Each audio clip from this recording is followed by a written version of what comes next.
sequência, o nosso próximo subitem do seminário 6, ele vai falar de produção e provisão de serviço.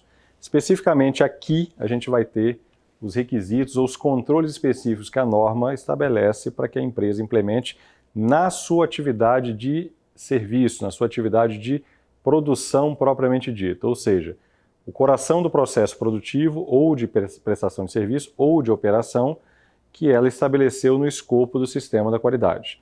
Então o item fala de produção e provisão de serviço e vão ter aqui 6 subitens que vão estabelecer controles mínimos para que essa operação, essa produção ou prestação de serviço aconteça de forma adequada ou de modo a garantir o atendimento a requisitos de produtos e serviços, que é o que preconiza a norma. Vamos ver como é que se configura aqui esses itens, eles são 6 subitens, vai do 851 até o 856. O primeiro fala de controle de produção e provisão de serviço. A organização vai implementar a produção e provisão de serviço sob condições controladas. Basicamente, isso resume toda a exigência de controle que a norma vai colocar. Ela quer que você preste o serviço e que você garanta que faz isso de modo controlado. Então, tem alguns critérios de controle aqui que são requisitados e efetivamente serão aplicados de acordo com o seu escopo de produto ou serviço. Você pode aplicar todos os itens ou as letrinhas aqui que a norma vai listar para nós, ou alguns, um ou outro pode não ser o seu caso, pode não ser a característica da sua atividade. Você vai aplicar aquilo que for efetivamente adequado ou aplicável à sua relação ou à característica do seu processo. Condições controladas vão incluir, de acordo com o aplicável, disponibilidade de informação documentada, que define o quê? Características de produtos ou serviços, especificações de produtos ou serviços que você estabeleceu, né, e que definem os critérios, né, da sua entrega para o cliente e resultados a serem alcançados. Então, o controle começa daí, ter especificações do meu produto ou serviço e do resultado, né, da especificação do critério que tem que ser atendido para estar conforme para a entrega para o cliente. A minha especificação de serviço definida. Então, ter informação documentada que especifique isso é um primeiro critério de controle que a norma indica para nós. O segundo, a disponibilidade e uso de recursos de medição e monitoramento. Então, ter recursos que garantam a medição e monitoramento, ter equipamentos de inspeção, ter infraestrutura relacionada a dispositivos de inspeção ou dispositivos de medição e monitoramento. Então, o uso desses equipamentos também garantem controle daquilo que é prestado em termos de serviço, daquilo que é produzido, da operação ou do processo produtivo. Letra C, implementação de atividades de monitoramento, medição em estágios apropriados. Então, aplicar conferências, realizar inspeção em estágios apropriados, desde o momento que eu recebo o produto, né, de um fornecedor, por exemplo, passando por todas as etapas de execução de produto e serviço, final e até, né, no ato da chegada de uma eventual conferência junto ao cliente. Então, este item aqui ele vai ser detalhado num próximo item que vai falar de liberação, ou seja, nas atividades de inspeção que ocorrem ao longo do processo final ou durante a entrega para o cliente. Mas aplicá-las no ato da realização do produto ou serviço também é sinônimo de controle. Então, especificação, equipamentos de medição e monitoramento e aplicação de medição e monitoramento, com ou sem equipamentos. Mais o que? Infraestrutura e ambiente de processos, né, apropriados, o uso de uma infraestrutura de equipamentos, instalações adequadas e o ambiente de operação do processo apropriado também garante controle, segundo a norma, designação de pessoas competentes, incluindo qualquer qualificação requerida. Então, atuação com pessoas com competência adequada é também uma forma de controle do processo produtivo ou da operação. Validação e revalidação periódica da capacidade de alcançar resultados planejados. Então, validação e revalidação, a gente vai ver daqui a pouco, que é uma condição específica, que é uma atividade que a gente precisa fazer para processos que não são possíveis de conferir, processos que eu tenho que entregar sem uma inspeção, sem uma atividade que garanta que foi verificado o atendimento a requisitos. A gente costuma chamar de processos especiais. Isso é só se for o caso, você pode ter isso na sua empresa ou não, a gente vai ver daqui a pouco. E a implementação de ações para prevenir o erro humano, né, controles que garantam isso, e a implementação de atividades de liberação, entrega e pós-entrega, que também vai ter um item logo em seguida que vai detalhar o controle aplicado a isso. Então, da letra A até a letra H da norma, do texto normativo, a norma coloca um conjunto de critérios que vão garantir o controle da sua produção ou da sua prestação de serviço. Vamos ver agora o que quer dizer cada um e um exemplo de como atender. Segundo ponto, identificação e rastreabilidade. Outro subitem dentro do item 8.5. Aí a norma vai querer o quê? Ela quer que a gente identifique o produto ou serviço por meios adequados ao longo do processo, as partes componentes do produto ou serviço, ou o serviço em curso, a ordem de serviço, desde o momento que foi admitida junto ao cliente e está avançando lá nas suas etapas do processo, de acordo com o seu mapa de processo, isso tem que ser identificado adequadamente. Você tem que ter um critério de identificação. Se é um material, se é um produto ou serviço que roda uma atividade produtiva, como que aquele material é identificado para saber que pertence àquela ordem de serviço daquele cliente? Como que aquela parte que vai ser incorporada, aquele componente, você garante a identificação que pertence, que a especificação é adequada para poder fazer parte deste produto que está seguindo para essa ordem de serviço.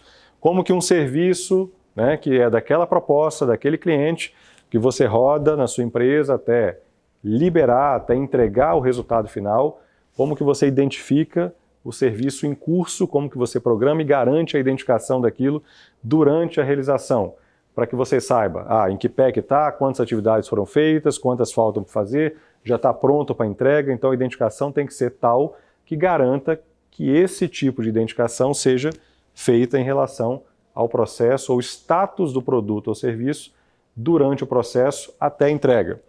E a empresa tem que controlar a identificação única das saídas quando a rastreabilidade for um requisito. Em algum momento você precisa rastrear o que aconteceu quando a produção ou quando a prestação de serviço estava ocorrendo, chegou na mão do cliente, ele te questionou alguma coisa, ele pediu alguma comprovação, ele reclamou, ele disse que tem algum ponto que não atende. Como que você vai rastrear? Que tipo de informação te leva à rastreabilidade daquilo que você fez?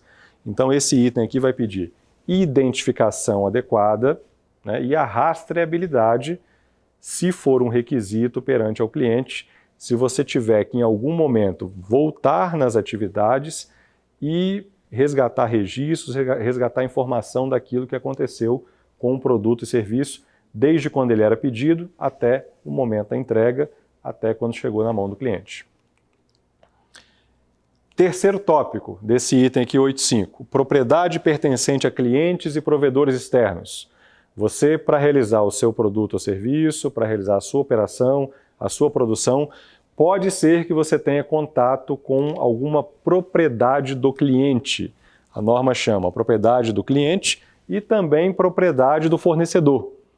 Ok? Então, na sua relação com o cliente ou com o fornecedor para realizar o seu serviço, pode ser que você tenha, durante o processo, contato ou ter que ter cuidado ou aplicação de um material fornecido pelo cliente, de um equipamento do cliente ou de um provedor externo, de informações que o cliente te passa para você realizar o serviço. Então, durante a fase que o produto ou serviço está ocorrendo, o seu processo está ocorrendo e você tem acesso a essa informação, a esse material, a esse equipamento, a essa propriedade do cliente ou do provedor externo, a norma quer que você tenha alguns cuidados de controle. Por quê? Porque isso é uma atividade crítica para que você entregue lá o produto ou serviço atendendo a requisitos. Então, o que ela fala aqui para a gente aqui nesse item? Que controle que ela pede ou que cuidado que ela pede? Deve-se tomar o cuidado com a propriedade pertencente a clientes ou provedores externos, enquanto tiver sob o seu controle, o controle da sua empresa. A organização vai identificar, verificar, proteger e guardar a propriedade do cliente ou do fornecedor, do provedor externo, para uso ou incorporação aos produtos e serviços. E quando acontecer alguma ocorrência, né, na propriedade do cliente ou do provedor externo, for perdida, danificada ou constatada inapropriada para uso, né, você tem que relatar para o cliente ou para o dono, né, para o provedor externo, e reter a informação documentada dessa ocorrência. Então você tem que identificar, verificar a propriedade do cliente ou do provedor, identificar aquilo de forma adequada e guardar enquanto tiver, salvaguardar é o termo que a norma usa, enquanto tiver em uso, né, em aplicação pela sua empresa, e se tiver alguma ocorrência com aquela propriedade do cliente que aconteça ao longo do processo, isso tem que ser informado para o cliente, se ela for do provedor externo, ao provedor externo. E aqui tem uma nota dizendo, uma propriedade do cliente ou do provedor pode incluir um material, componentes, né, materiais, ferramentas, equipamentos, as próprias instalações do cliente que você tem acesso, propriedade intelectual, informação, know-how do cliente que você tem acesso para poder, né, realizar o produto ou serviço, e até mesmo dados pessoais, dados de pessoas físicas, dados de pessoas jurídicas que você coleta para poder, de alguma maneira, usar no contrato ou usar ao longo do seu processo de realização do serviço. Quarto subitem aqui fala de preservação do produto ou serviço, ou seja, tem alguma atividade de cuidado, de preservação, que aí se refere um pouco mais para tangível, né, para produção que tem produtos tangíveis, que devem ser aplicados ao longo da execução do serviço. Então a norma tem um subitem pequenininho aqui que fala de preservação. A organização deve preservar as saídas durante a produção ou provisão de serviço para assegurar a conformidade com requisitos. Então isso tem a ver um pouquinho mais, é mais notório para partes tangíveis de um produto que esteja sendo fabricado por você. Pode ser aplicável também para partes não tangíveis, ou seja, informação de uma prestação de serviço que você esteja executando. Preservação pode incluir identificação, manuseio, controle de contaminação, embalagem, armazenamento, transmissão, transporte ou proteção. Por exemplo, o termo transmissão se refere muito à informação. Quando é uma prestação de serviço e você não tem materiais em curso ou em processamento. Você pode ter informação em processamento. Então tem alguns itens aqui que se referem à informação, outros mais aplicáveis a materiais, a itens em produção. Então a norma vai querer que haja preservação adequada para não levar impacto ao produto ou serviço entregue, para não afetar os requisitos. Penúltimo aqui, 855, atividade de pós-entrega, aí o controle a ser aplicado para atividades pós-entrega, aquilo que está no contrato ou está na sua responsabilidade após a entrega para o cliente, uma atividade de instalação, um treinamento posterior, um suporte, uma assistência que você execute ou que você tem que executar, ou por questão contratual ou por questão de necessidade de suporte posterior, porque senão o cliente vai ter algum problema na utilização do produto ou serviço que você está entregando. Então, se tiver atividade pós-entrega, o que a norma quer, que tipo de controle ou o que ela determina para isso? A organização deve atender os requisitos para atividades de pós-entrega associadas com os produtos e serviços. Na determinação das atividades de pós-entrega, a organização, vocês têm que considerar requisitos regulamentares aplicáveis, se tem algum requisito regulamentar, alguma lei, algum critério legal que diz, ó, você tem que fornecer essa garantia, esse atendimento posterior, essa assistência, esse suporte, esse serviço de instalação, esses treinamentos posteriores, esse atendimento posterior ao cliente. Pode ser que isso seja previsto de forma legal. Consequências indesejáveis ou potenciais associadas com produto ou serviço. Então, para evitar uma consequência posterior, uma atividade sua de orientação, acompanhamento do cliente pode ser necessária. Você faz uma instalação, precisa acompanhar o cliente posteriormente, durante um tempo, né? Com um contrato de suporte, por exemplo, ou aquilo ali já está previsto como atividade dentro do seu contrato, para evitar consequência indesejada, algum problema no produto ou serviço em uso, durante a atividade de uso, ou tempo que ele está usando lá, que ele está aplicando, num período de garantia, por exemplo. A natureza, o uso e a vida pretendida dos produtos e serviços.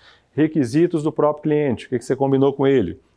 E retroalimentação de cliente, no caso, atendimento a reclamações, né, atendimentos posteriores ou necessidades, demandas posteriores que ele tenha, né, que ele possa ter após a entrega do produto ou serviço. Tem uma nota aqui com alguns exemplos. Atividades pós-entrega podem incluir ações sobre provisões de garantia, obrigações contratuais, serviços de manutenção, serviços suplementares, como reciclagem e até mesmo disposição final do produto ou serviço. Então são atividades que a norma caracteriza como pós-entrega. E para fechar o item aqui, ela fala de controle de mudanças. Que requisitos ou que critérios têm que ser aplicados para controlar eventuais mudanças no processo produtivo e de prestação de serviço. A organização deve analisar criticamente e controlar mudanças para a produção ou provisão de serviços na extensão necessária, para garantir que continuamente, ou a continuidade da conformidade com os requisitos. A organização tem que reter informação documentada e descrever os resultados das análises críticas, as pessoas que autorizaram a mudança e quaisquer ações necessárias da análise crítica ou decorrentes das mudanças.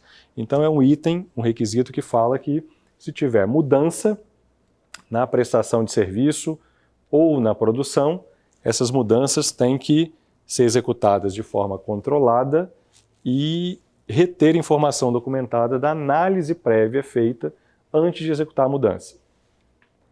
Bom, após a leitura dos requisitos, vamos ver agora como que a gente faz para poder atender cada item desse. São 6 subrequisitos e todos relacionados à atividade de produção e prestação de serviço que são bem diferentes de empresa para empresa. Então são requisitos genéricos que tem que atender de forma geral a todas as empresas. Então a gente tem que identificar o que a norma está pedindo, olhar para o nosso processo, para a nossa produção e prestação de serviço, e adequar e buscar a melhor forma de atendimento de acordo com a nossa característica. Tem vários desses itens aqui que pode ser que a sua empresa não seja o caso, ou não seja aplicável de acordo com o seu escopo.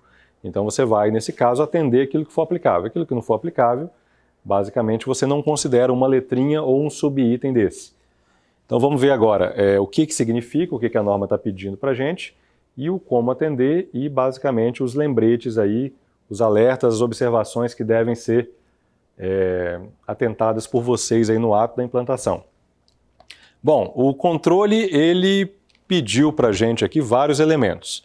Então você tem aqui, do pedido até entrega, o seu processo fim, o seu processo de prestação de serviço, a sua operação propriamente dita. Então a norma colocou para esse processo aqui, alguns controles desejados ou requisitados para você, de forma geral.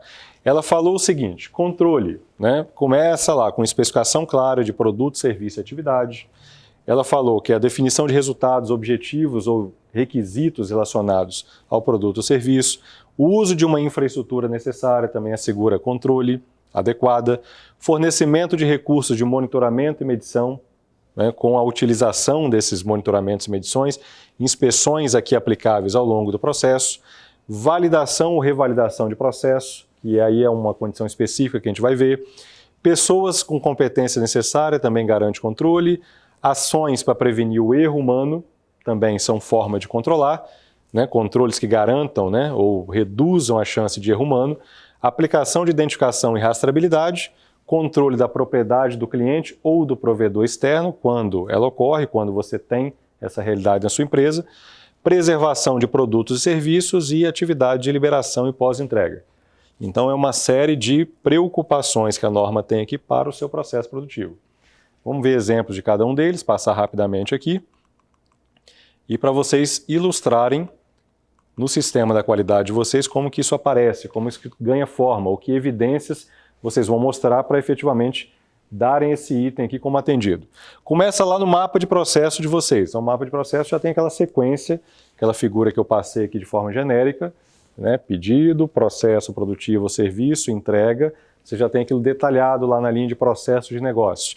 Então, aquilo ali já é um primeiro passo para controle. O mapa de processos deriva em procedimentos. Então, já é um segundo passo. Então, para cada produto ou serviço, você pode ter especificação, ficha técnica, ou especificação do seu produto ou serviço, ou requisito lá do seu projeto, requisito contratual. Então, a definição clara daquilo que vai ser entregue. Depois você tem procedimentos para cada etapa. Os procedimentos remetem ao uso de uma infraestrutura, equipamentos, instalações, um ambiente de operação adequado, controles e automações, sistemas, você pode aplicar na sua realização, equipamentos de medição, inspeções a serem utilizadas com ou sem equipamento, pessoas com competência adequada, a identificação adequada, inspeções finais, atividades de entrega e pós-entrega, a gente pode traduzir lá numa logística final, e aí o pós-entrega, exemplo, uma assistência técnica. Então este circuito aqui que começa, né, essa espiral aqui, que coloca etapas que vão desde lá, né, dos elementos do seu mapa de processo, passando pelos procedimentos, pelo controle do serviço, inspeção, equipe competente, atividades de liberação, entrega e pós-entrega, basicamente é aí que os controles são aplicados. Ou é o detalhamento, ou é a forma controlada de fazer isso aqui, a utilização disso é que vai garantir, é que vai demonstrar que haja uma produção, uma prestação de serviço controlada. Bom, de forma geral, algumas solicitações a norma colocou para a gente. Ela começou falando o seguinte: especificação clara, informação documentada que especifique produto ou serviço. Então, uma descrição completa, pode ser uma ficha técnica, um portfólio da sua empresa, um catálogo, um manual técnico, qualquer documento ou qualquer informação que detalhe aquilo que vai ser feito. Quando é serviço, isso costuma estar basicamente num contrato, uma especificação clara contratual, que descreva aquilo que você faz e como que o serviço tem que sair, ou seja, a especificação do serviço. Então, tendo descrição ou tendo informação documentada disso, a norma entende que isso é uma forma de controle. E aí você coloca lá os métodos construtivos, composição química, tipo de material, software utilizado, embalagem, orientações para, né, descarte posterior, acabamento, quantidade, medidas, número, condições, cores, especificações diversas, ou seja, descrição completa com a especificação daquilo que você vai entregar, do produto ou serviço. Isso pode ser definição sua ou pode ser requisitado pelo cliente numa relação mais de serviço ou numa produção de um produto que você desenvolveu.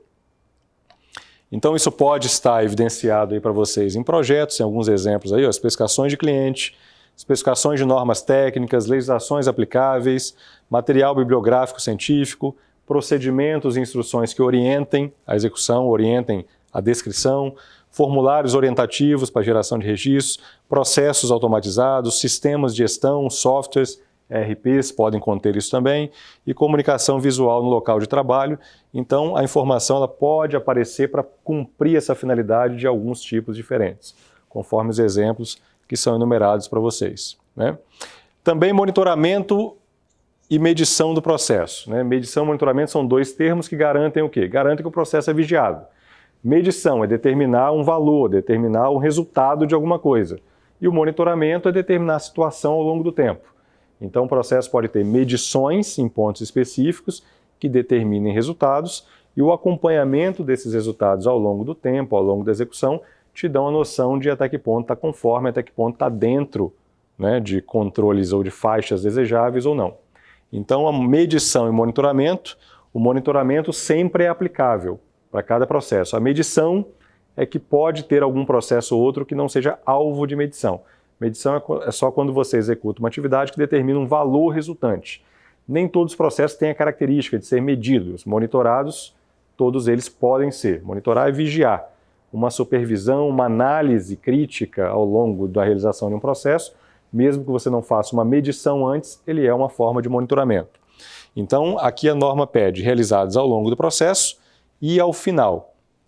Essa aqui ao final é que é a chamada liberação, que aí tem um próximo item, que é o 8.6, que a gente vai ver no item da sequência, né? No vídeo da sequência. Ok? Então, pontos e critérios de medição já foram definidos lá no item 8.1. Quando a gente planejou o processo, a gente teve que colocar lá que tipo de inspeção é feita e onde que acontecem inspeções parciais,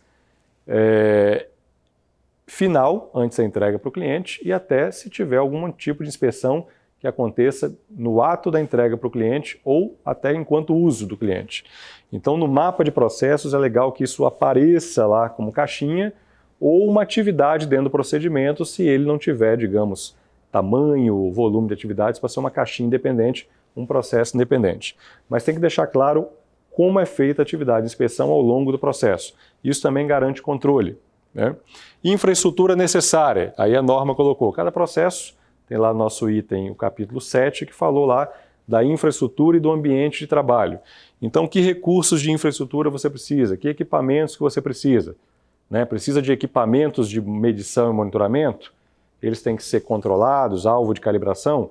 precisa de equipamentos de processo, equipamentos de produção, equipamentos de realização do serviço, equipamentos de transporte, de entrega, infraestrutura de TI, hardware, software, rede, sistemas. Então, que tipo de infraestrutura e o ambiente de operação adequado e que vai garantir o controle também da atividade ou do processo que você está fazendo. Então, a norma entende também que usar infraestrutura, equipamentos, instalações e um ambiente adequado garante também a infraestrutura, garante o controle do processo produtivo. Alguns exemplos aqui. Tem uma tabelinha na apostila de vocês, que até está maior do que essa minha aqui no vídeo.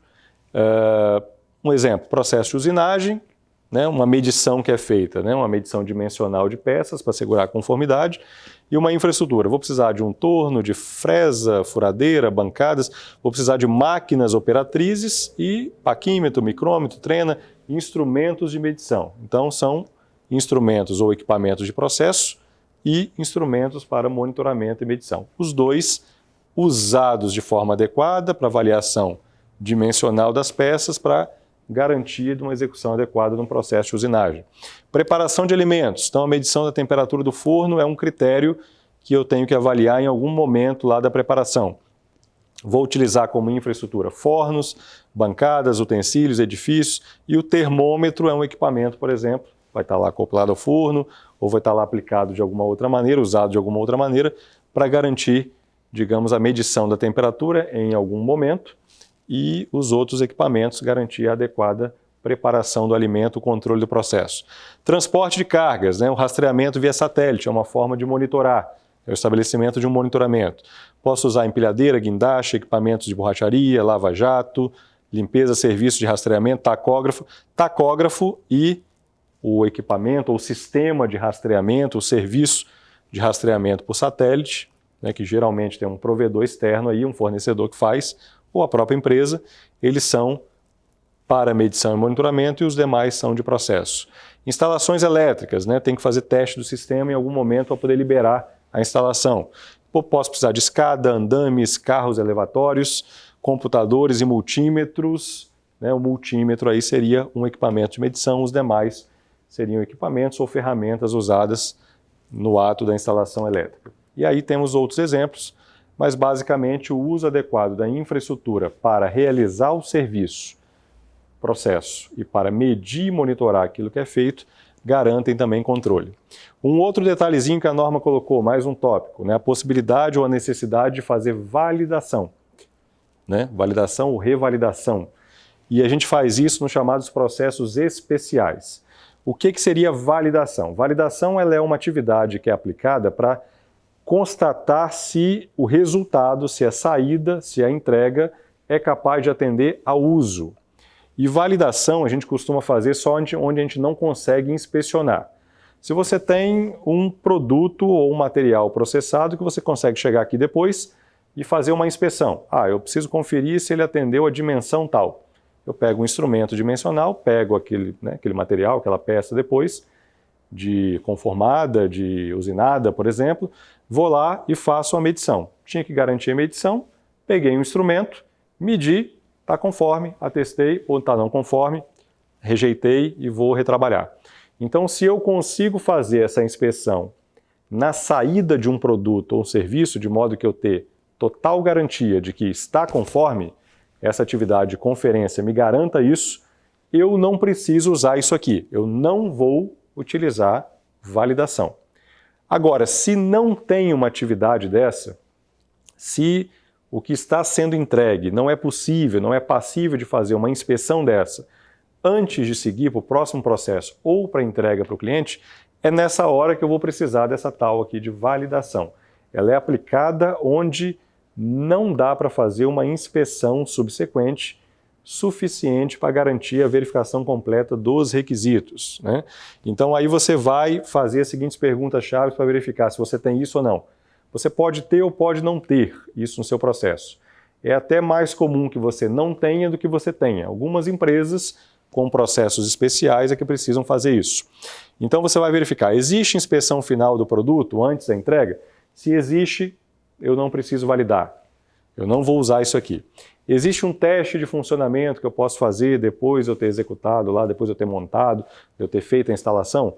Se esse teste me garante que está tudo ok, se eu consigo, por meio do resultado desse teste, avaliar o resultado da minha entrega, também não vou precisar dessa validação. É possível garantir a qualidade do produto ou serviço antes da entrega para o cliente? Se eu tenho atividades de inspeção, de teste que garantam isso, e eu consigo plenamente olhar se os requisitos estão sendo atendidos antes da entrega, não precisa da validação. E as atividades possuem todas registros, que eu consigo guardar a evidência. Então, se a resposta para essas perguntas aqui for sim, esquece, você não vai colocar e não é o seu caso, esse item ou essa atividade não vai ser aplicável para você. Se a resposta for não, para uma ou mais, né, dessas perguntas aqui, possivelmente você vai ter que aplicar essa avaliação. Aí tem alguns exemplos aqui do que seria validação, né? Tem alguns exemplos mais clássicos, né? A validação é uma atividade que você faz para garantir aquilo que você não consegue conferir. Pode ser que você faça isso uma vez para provar um processo antes dele ser colocado em curso.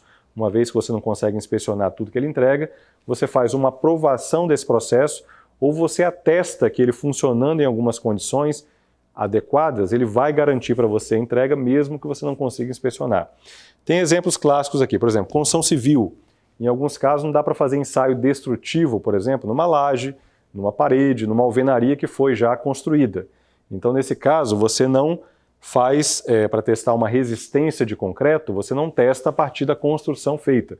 Você pega um corpo de prova, testa o corpo de prova e valida o concreto, ou valida aquela aplicação de acordo com aquelas condições que aquele corpo de prova reproduziu.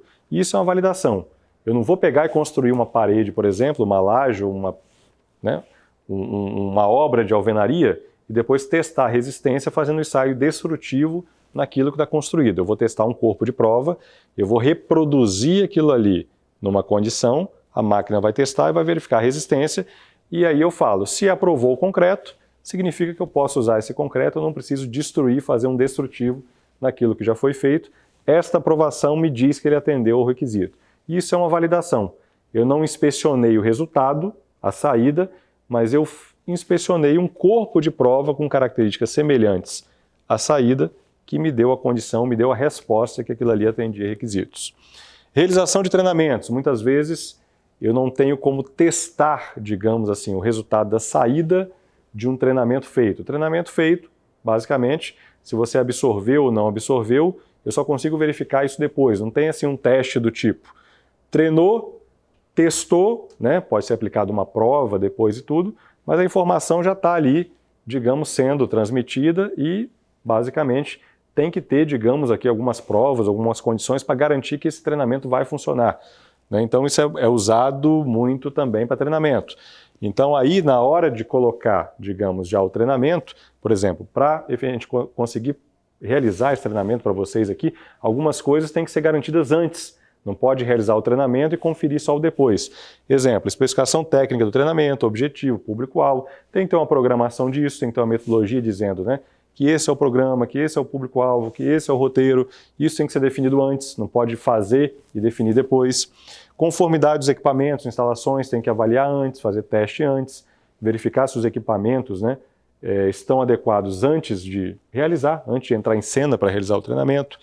A qualificação do instrutor, ou seja, experiência pregressa, a condição de já ter feito aquilo em ocasiões anteriores, antes mesmo, né, efetivamente, né, de dar o primeiro, o segundo treinamento, monitoramentos durante e registros, pesquisa de satisfação, avaliações posteriores, avaliações de aprendizagem, podem ser feitas aí. Então, treinamento também é um caso clássico de a saída resultante você não conseguir conferir por uma inspeção imediata. Então, alguns critérios de validação são utilizados. E aí tem, por exemplo, serviços de emergência também, que tem que ser ensaiados antes, tem que ser feito simulados antes, porque, por exemplo, um socorro de uma ambulância ou do serviço de 190, por exemplo, num acidente. Não dá para chegar lá, ele prestar o serviço, socorrer e fazer a conferência se socorreu adequadamente. Isso pode ser constatado depois. Mas não tem uma inspeção da saída, libera, está conforme, ou segue o processo ou não segue o processo.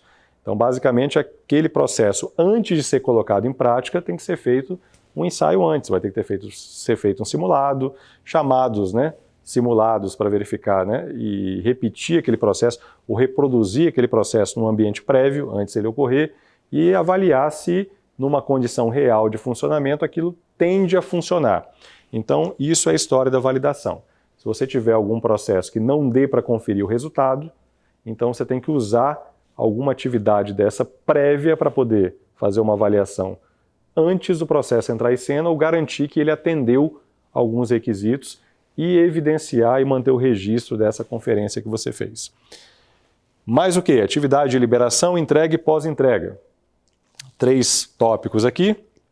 Liberação, medição, inspeção, avaliação final. Aí o item 8.6 fala disso. Vai ter que ter registro disso aí. Quais as inspeções parciais e a final geralmente é chamada de liberação. A entrega do produto físico ou da informação transmitida ou do produto intangível, né? Então, logística em geral, isso tem que de alguma maneira pode ter algum critério de preservação, que a gente vai ver daqui a pouco, ou liberação do serviço, propriamente dito, aquele que você não tem uma entrega física. Você pode entregar informação, você pode entregar um relatório final para o cliente, ok?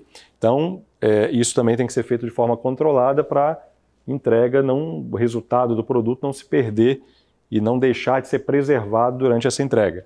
E atividade pós-entrega, atividades de manutenção, ou atendimento posterior, ou assistência técnica posterior, uma instalação que você tem que fazer lá um comissionamento junto ao cliente, acompanhar, atender em suporte, atender em período de garantia, atender chamados posteriores. Então, se isso é característica do seu produto ou serviço, isso tem que ser feito também de forma controlada.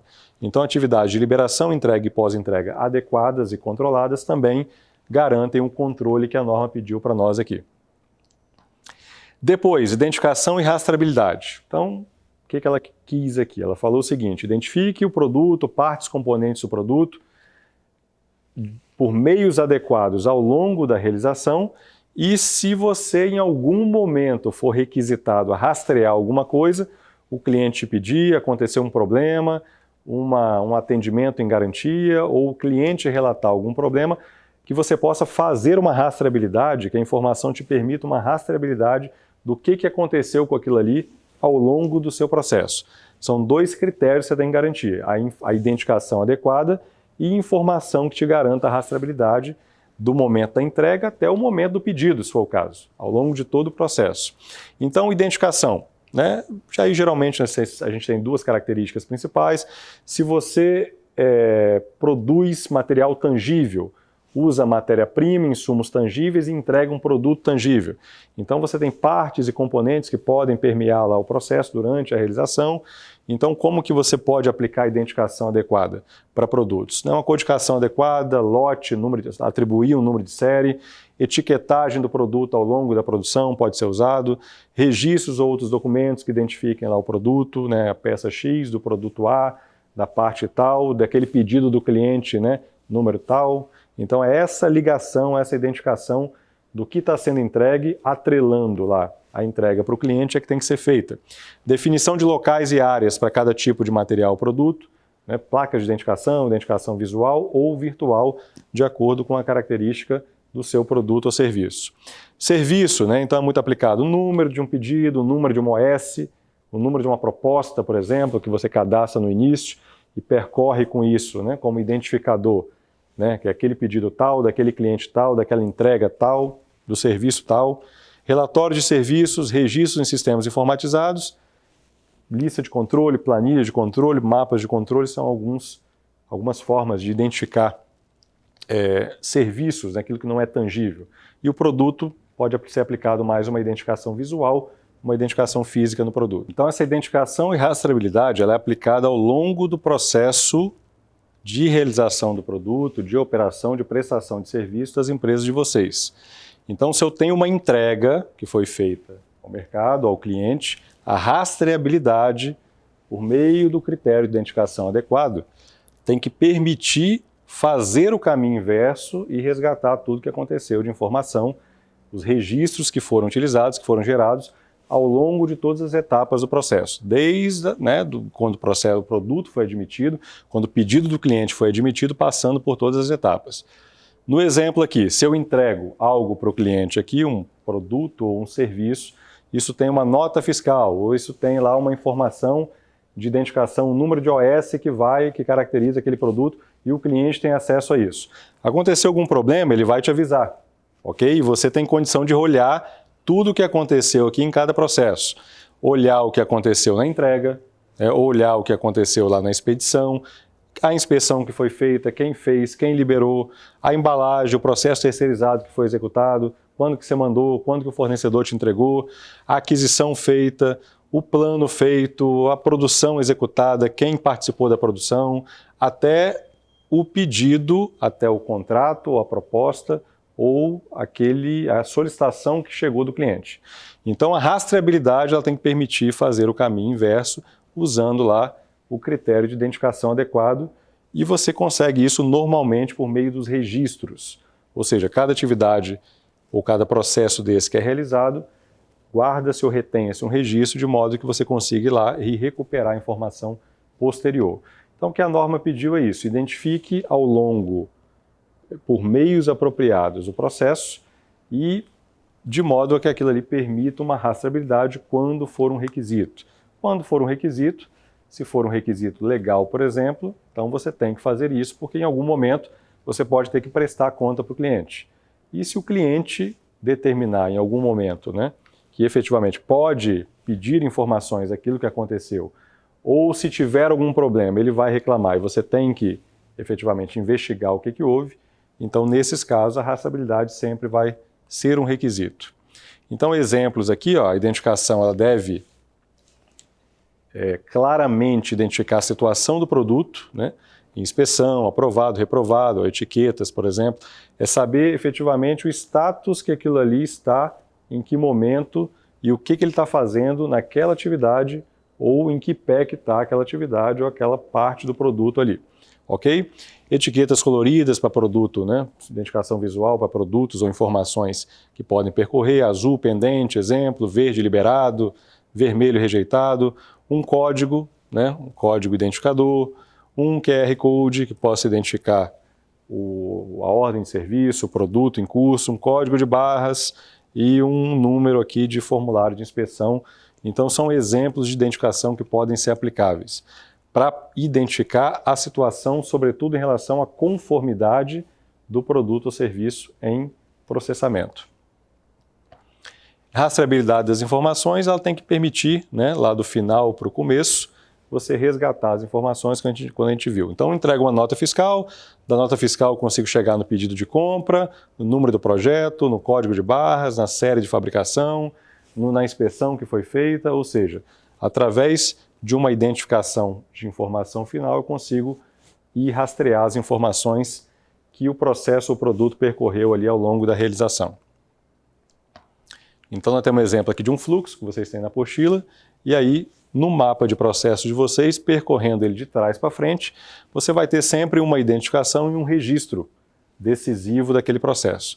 Por meio daquela identificação e relacionando um registro a outro, você consegue fazer aí o caminho inverso, do produto final, de uma nota, eu consigo chegar ali, em informações de entrega, consigo chegar em informações de expedição, informações da produção, informações de compra de material que foi usado naquilo ali, num projeto ou especificação, até mesmo um estudo de viabilidade preliminar, uma proposta, um contrato, lá do início da conversa. Então, isso é a ideia da identificação e rastreabilidade. Nesse caso aqui, não é necessário elaborar procedimento específico, são os alertas aqui. Os próprios procedimentos de serviço, eles já devem, das atividades, eles já devem ter uma correlação com um ao outro. Você não precisa fazer um fluxo de rastreabilidade, é garantir a rastreabilidade ao longo das etapas, para que uma informação seja relacionada por meio de identificação adequada com a outra. Para determinados produtos tem requisitos legais aplicáveis, que aí não tem jeito, aí a rastreabilidade vai ser um requisito de qualquer forma.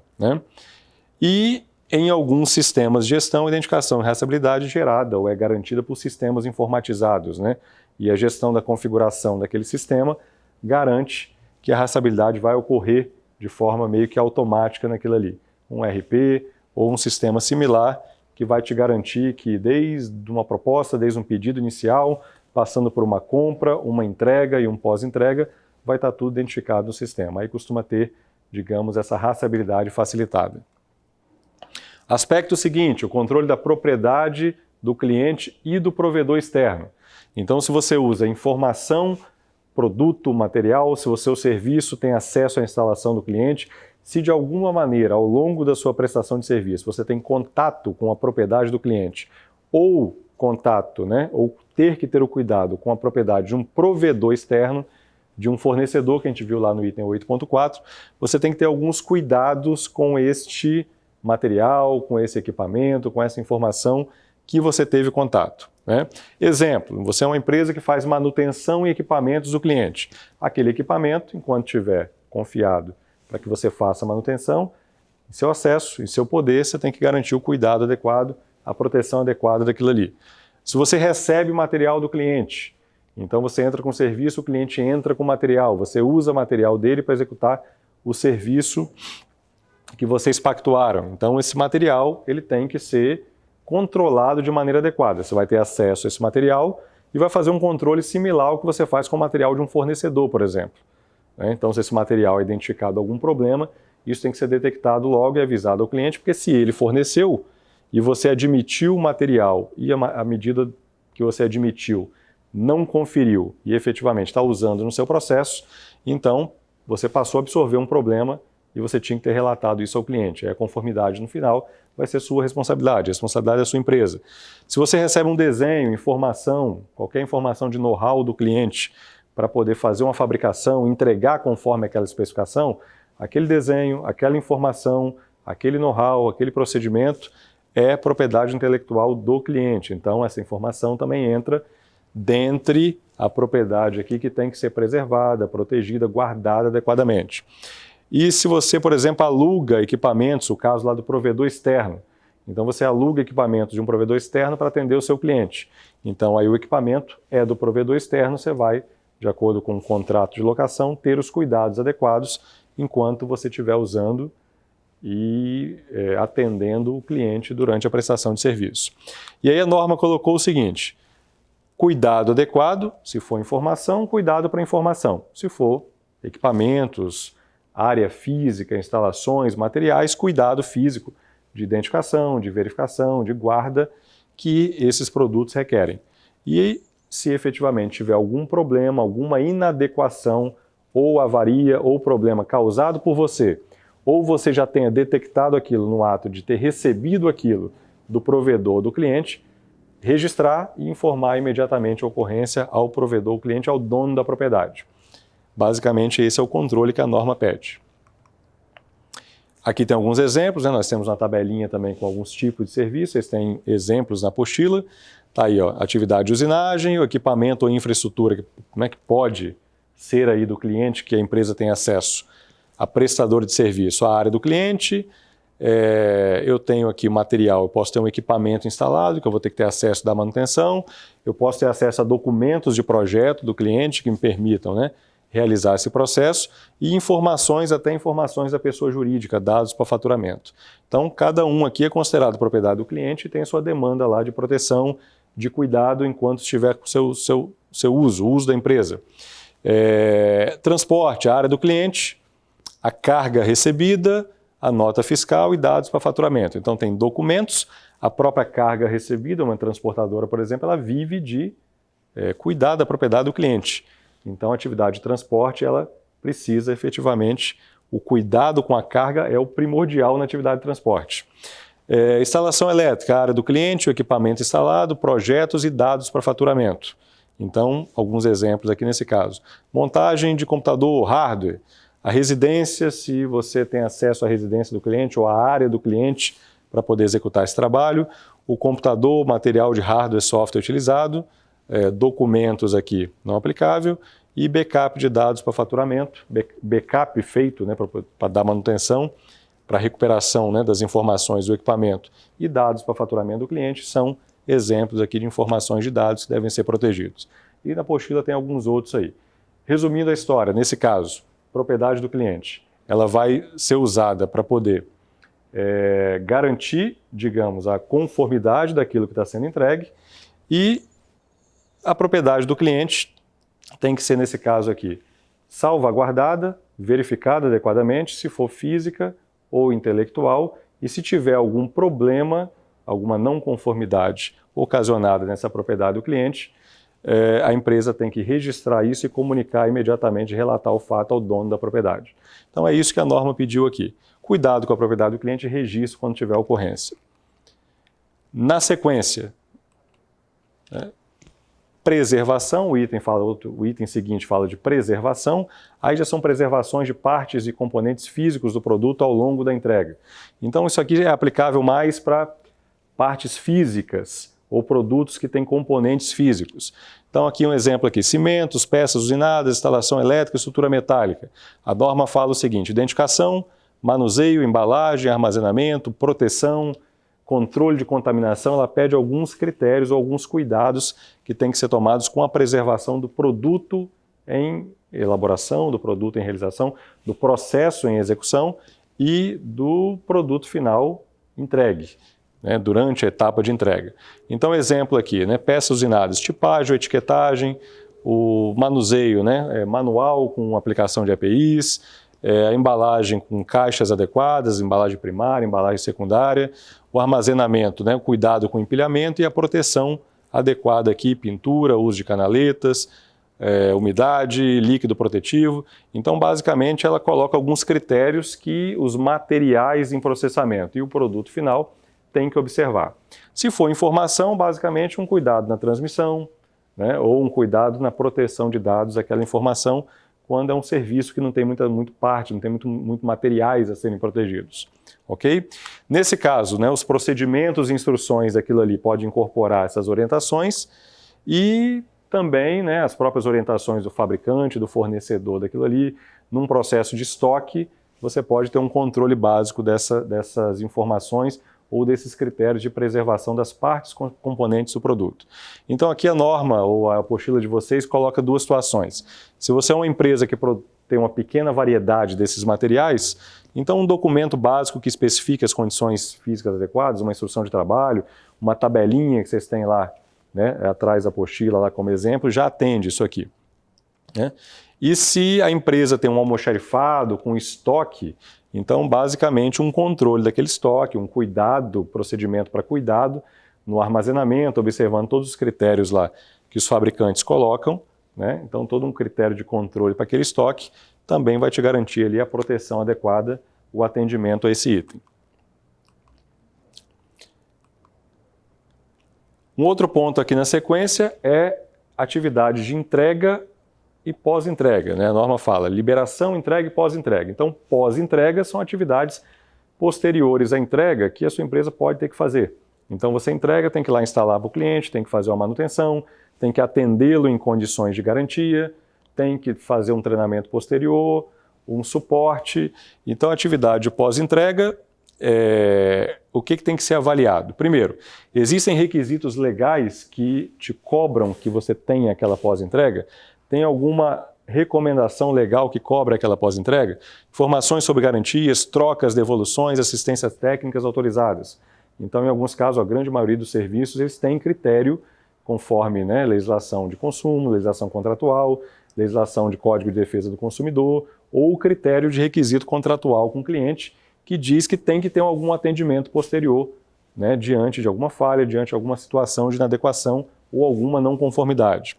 E existem consequências indesejáveis, às vezes não tem um requisito legal, mas tem algo do tipo, eu tenho um sistema, sou um provedor de sistema, e se, basicamente, eu instalar ou entregar o meu sistema para você e não tiver uma atividade posterior de treinamento da sua equipe, não tiver no meu contrato uma atividade posterior lá de suporte, de helpdesk, durante a etapa de atendimento, muito possivelmente você vai ter problema no uso.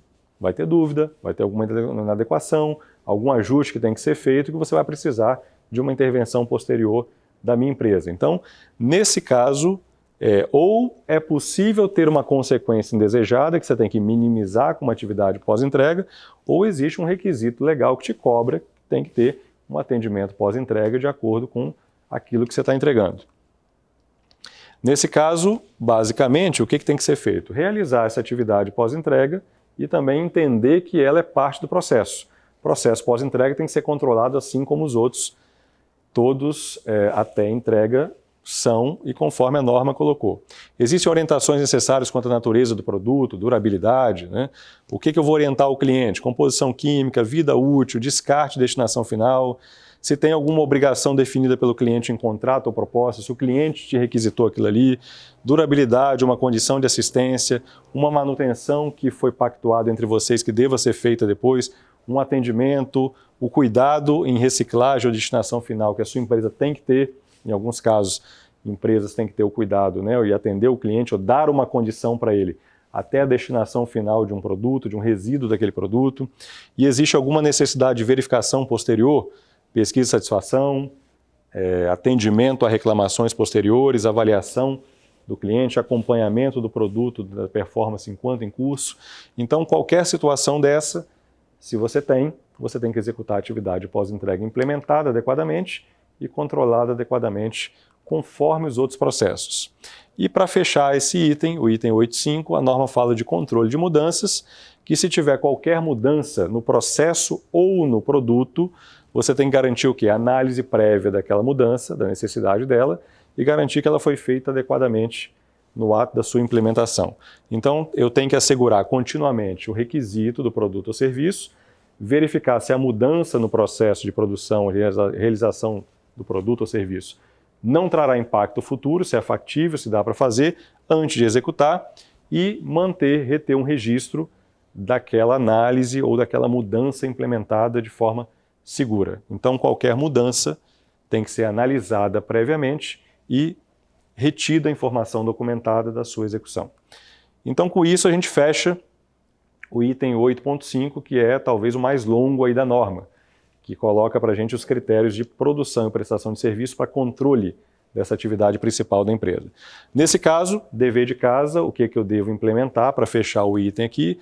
Resumindo, produção e provisão de serviço, definir o controle da produção, todos os elementos de controle do processo produtivo, do processo de realização do serviço, obedecendo todas aquelas letrinhas, se forem aplicáveis, aquelas que não forem, é só justificar lá que não é aplicável.